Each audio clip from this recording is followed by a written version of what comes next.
guys, Louie here, and welcome to the weekend. I'm glad we made it.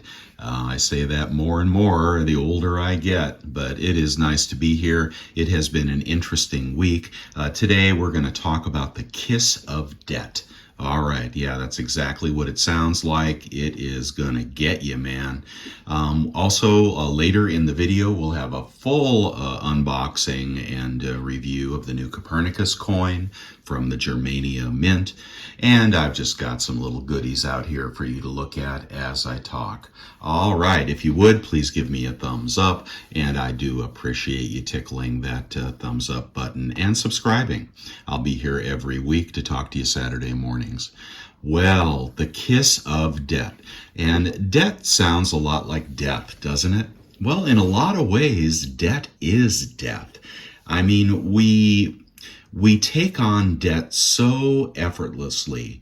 We are told, we are taught the first thing you should do in life is establish a credit score. You should get your first credit card as soon as you can. Start making little payments on whatever it is to build that credit. Your parents may have helped you do that. I know I did that with my kids, getting them started because I knew they would need it. But what are we really doing? What are we really teaching? In the old days, before credit cards, people had to save money. They had a coffee can. Every kitchen had a coffee can where you put, dimes and quarters and maybe $1 from time to time.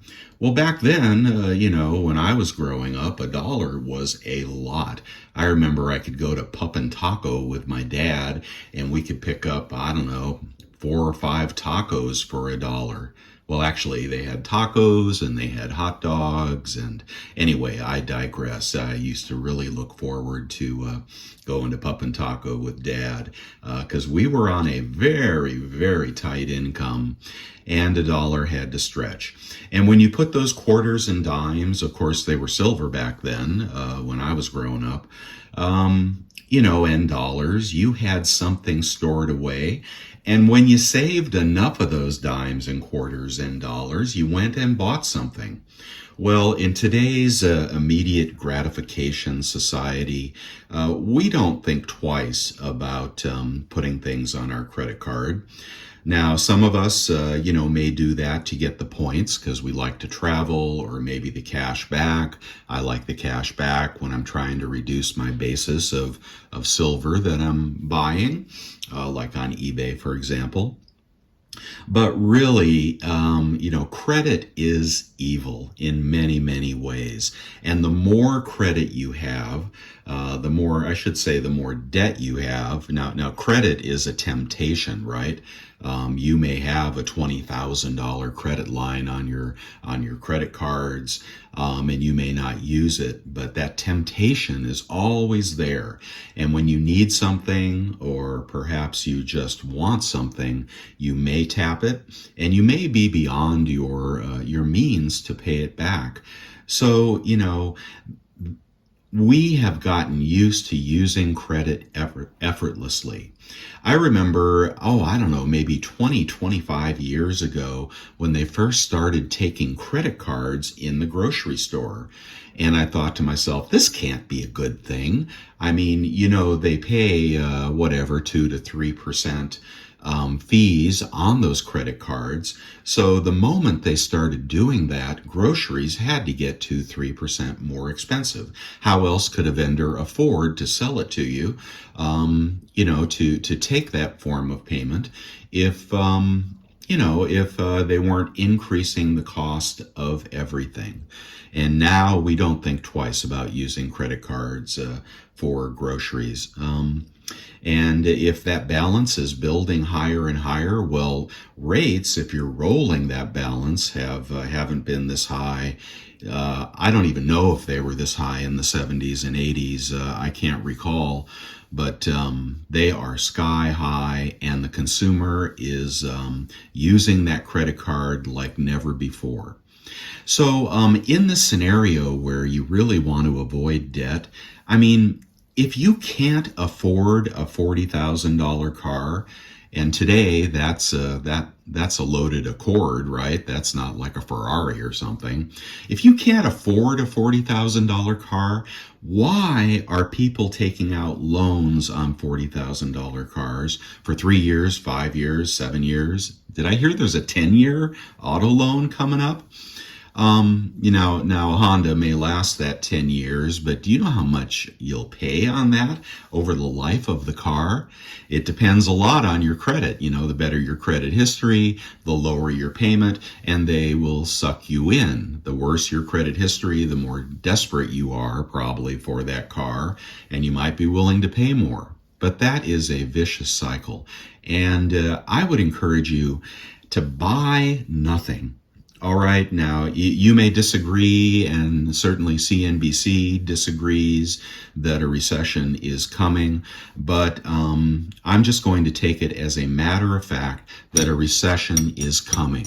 It is coming. I've seen it before. I've seen the warning signs, and I follow people who are way smarter than me that are flashing warning signals that the indicators are letting us know that our economy is about to turn down. Now, maybe you think our economy can stay strong, but what about the rest of the world? The rest of the world's economy is turning down as well. Why is silver holding up at the moment? And it's holding up pretty good despite the stock market really taking a nice leg down. Well, I think that this is speculation, I think that might have something to do with China, because both China and Japan actually, and it's much harder to buy silver in Japan, by the way. But, in China, they are taking a blowtorch to the yuan. And, they're trying to, get their economy rolling again. But they've got way worse property market problems than we have. They've got way worse demographic problems than we have. Anyway, I think China is headed down, and the U.S. will not have that tailwind anymore. To have that economy roaring so we can export our inflation. Or is it deflation? Let's see. China has actually helped us to keep prices of things down, but that's not going to happen in the future. You've already seen the prices of things go up. And I'm a little off topic here, but when I say don't use debt, of course, now everybody needs a mortgage, right? I certainly wouldn't be taking a 7.5% mortgage to buy a house that costs 30% more than it did 5 years ago and stretch myself, assuming that my job would be secure. Again, in a recession and when the property market takes a dive, manufacturing takes a dive, services usually stay pretty strong because a lot of that is healthcare and fast food and, things like that. But, when the things that we make and the real assets take a dive, if you're in the construction industry, if you're in the the mortgage industry, if you're a real estate agent or broker, prepare for hard times, guys. If you build things, whether you're a carpenter or you help frame, you frame houses, you do HVAC, whatever it is, a lot of the good jobs in America are doing things with our hands in skilled trades. And a lot of the jobs in the white collar market are basically financing transactions and selling things. Do you sell boats for a living? Right? Are you a salesman at a Rolex watch shop? Again, are you a real estate agent watching that market atrophy? which I think will turn into downward pressure very soon here. Do you run Airbnbs? Right? Have you got an Airbnb you're running? Have you noticed that those are drying up and the prices are getting more competitive? That's because people that have homes, have a second home or have an investment property, are getting nervous, and they may not be able to sell them, but so they're throwing them into the rental market, and the inventory of Airbnbs is growing. As towns are cracking down on that. I hope you're not in that industry. But all these things are leading to, you might lose your job, or your spouse might lose their job. And how are you going to pay that mortgage? All right, I lived through it, guys. I am the poster child for the great financial crisis. The only thing that didn't happen to me is I didn't lose everything. When we entered, I bought a big old house. My wife and I had good incomes. We bought a big old house in a really nice neighborhood, and we had a mortgage that I never dreamed I would have that big a mortgage when I was growing up. We had a mortgage that, even at 5-6% interest, was substantial, and the house started to appreciate. And when it did appreciate, in the early 2000s, I took that equity and I took it out and I built a pool with it. Well, it was a bitchin' pool. I love that pool. That pool was like 40,000 gallons, I think, with a waterfall and so forth. I'll be right back. All right, I'm back. Sorry, the dog woke up and I had to take him outside. So I had this big old house. I had a $200,000 equity line. So I put in a big bitchin' pool, with all the accoutrements and the palm trees and whatnot. Anyway, and then the financial crisis hit. You all know about, what happened with mortgage-backed securities, and how all the assurances of Wall Street were basically total bullpucky. And everybody was just trying to make money on everybody else. And the rates went up a little bit. I think it was it Bernanke back then, or was it Greenspan? Oh, I can't recall, but, they wanted to take the exuberance out of the market. Anyway, they raised rates a little bit. But that, when the market started to unravel, when people started selling their homes, at first it was no big deal. Prices came down a little bit. And then, we started noticing more and more for sale signs, until there were so many for sale signs, you can't help but notice that competition to sell your home was fierce. And people that dropped the price of their home quite a bit got it sold, right? But people who didn't, like myself, we just hung on. And the first 10% you don't really notice or care that much. Okay, it went down 10%, but it's still more than I paid for it. And then it goes down 15% and you break even. And then it goes down another 10% and you say, oh my God, if I sell it now, I'm going to lose a good part of my equity. Right? It only takes a 10% drop to start losing your equity, maybe a 20% drop.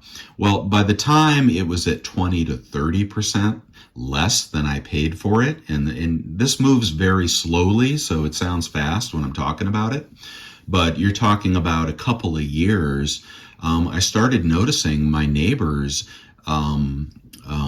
give their homes back to the bank. Okay, that's the other thing that happens. And they try short sales and whatnot. Those are really hard to do. And then they start giving their loans back to the bank. Not necessarily because they can't afford them, but they can't stand the fact that the house is worth less than what they paid, and it might even be less than what they owed. And I saw lawyers and dentists and TV broadcasters, and this was the neighborhood I lived in, right? All the people that were, kind of upper middle class. And they started giving their homes away. And when they did that, the bottom fell out of the market because anybody who tried to sell couldn't I mean, when the comps were just plummeting, you could not sell.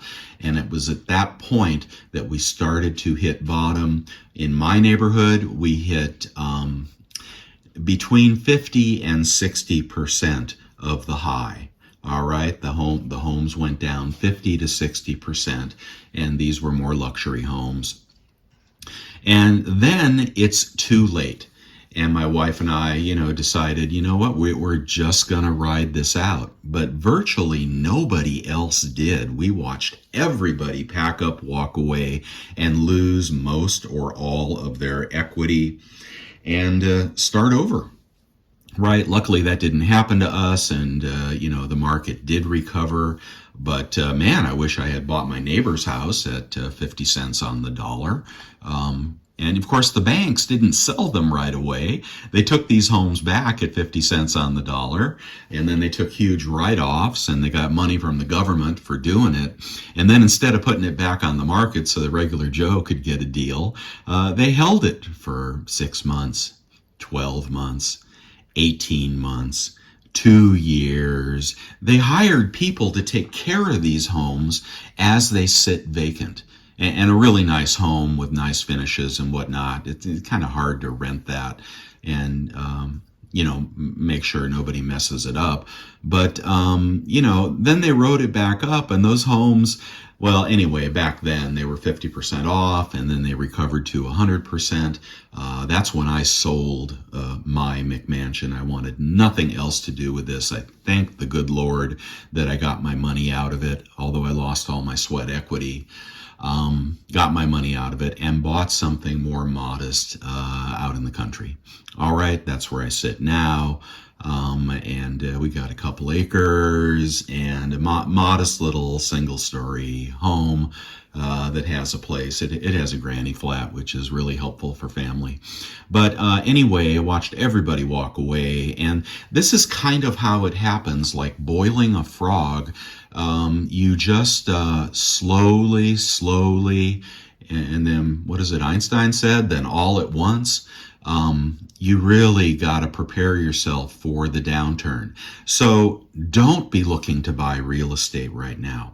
Don't be looking to buy that $40,000 Accord. Don't be looking to buy that Rolex.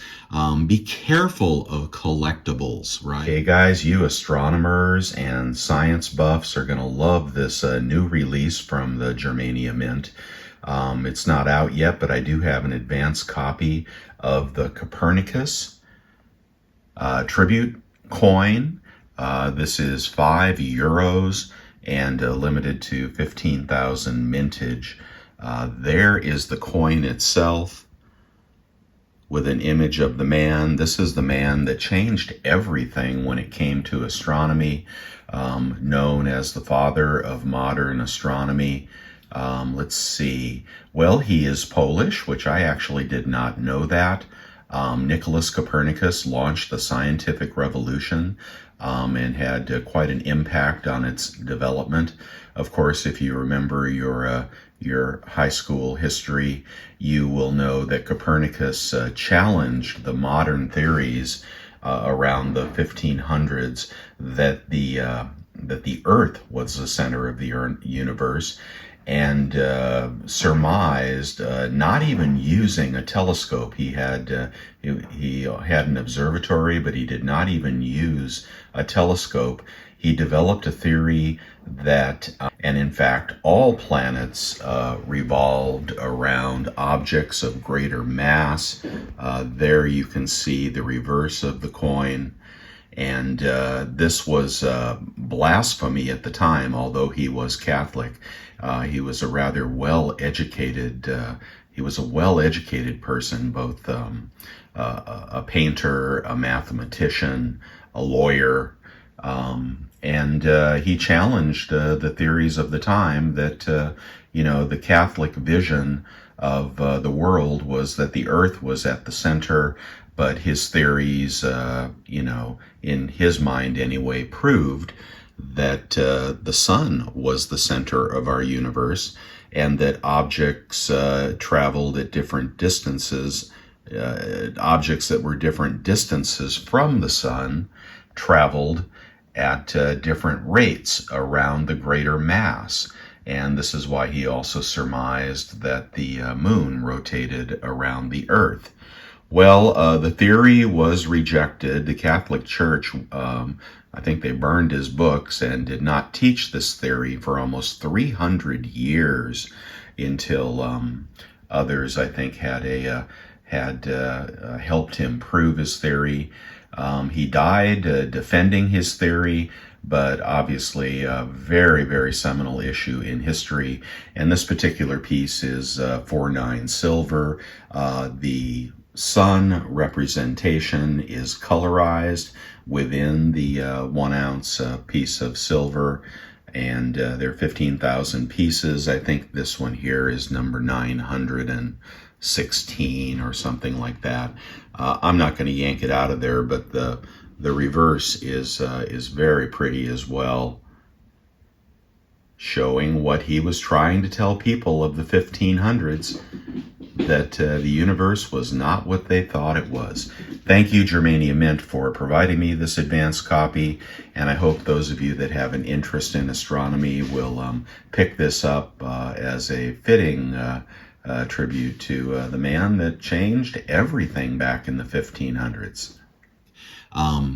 If you're going to spend your money, well, I think there are some good things to spend it on. I think there is silver and gold. It's at a good price, holding up, because I think the rest of the world is realizing fiat is burning.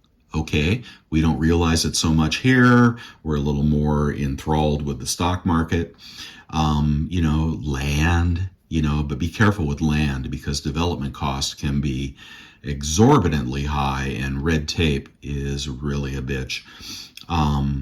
Tools, like if you're a tradesman, if you're a mechanic of some time, but again, some of these things will be liquidated when the bottom falls out, when there's a rug pull on the stock market, when the white collar start to lose their jobs, and they already are. If you haven't noticed, a lot of white collar jobs are disappearing, and I think the average Google employee makes $150,000 a year, to sit in their home and multitask, doing God knows what.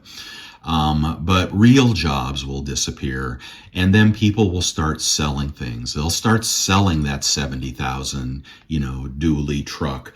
They'll start selling maybe their tools. They'll start selling their houses. They'll start selling their extra car.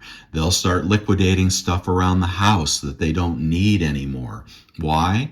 Because inflation is not going down, right? I think it will. I think it will. But for now, the price of things is still escalating while the economy, in my opinion, is weakening. Making a bargain sale out there. There will be bargain sales. And, maybe I'll pick up a Hummer or something with gas here is already $6.50 a gallon. How'd you like to be driving an H2 at $6.50 a gallon? Well, we saw that before when gas prices spiked. You could pick up, giant V8 engine cars and trucks for much, much less. A cost of a Toyota may not have dropped, right? Or something that was high efficiency.